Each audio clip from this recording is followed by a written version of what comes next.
Alors bonjour Christian Ebicher, vous êtes adjoint au maire en charge de la vie publique et de la réglementation, de l'accessibilité et du stationnement. Pouvez-vous nous dire ce que fait la ville d'Annemasse contre les stationnements illégaux ? Bonjour.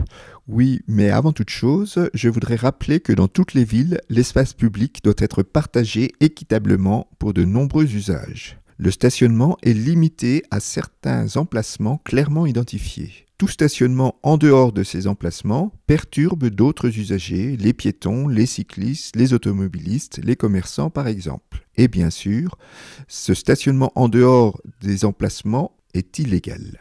Les services d'Annemasse sont très présents pour lutter contre les incivilités. En 2024, plus de 17 000 procès-verbaux ont été établis pour stationnement interdit, soit en moyenne plus de 50 par jour. Il est à noter que ces verbalisations sont établies par des agents municipaux, à pied, à vélo, à moto ou en voiture, mais aussi par vidéocontrôle grâce à des caméras fixes ou des caméras embarquées à bord de véhicules de police municipale. La police nationale, elle aussi, dresse des contraventions en cas de stationnement gênant.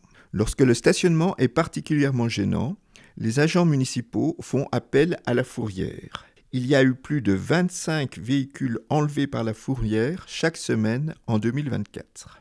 Il y a également un autre cas de stationnement illégal, c'est quand on dépasse la durée de stationnement ou qu'on ne paye pas le stationnement sur des places payantes. Le contrôle de ces places payantes est effectué par la société SAGS, qui est le délégataire de la ville pour le stationnement payant. L'établissement d'un FPS, un forfait de post-stationnement en cas d'infraction, est effectué par des agents de la SAGS qui sont soit à pied, soit depuis le centre de supervision, au vu des images prises par une voiture de contrôle. Merci à vous.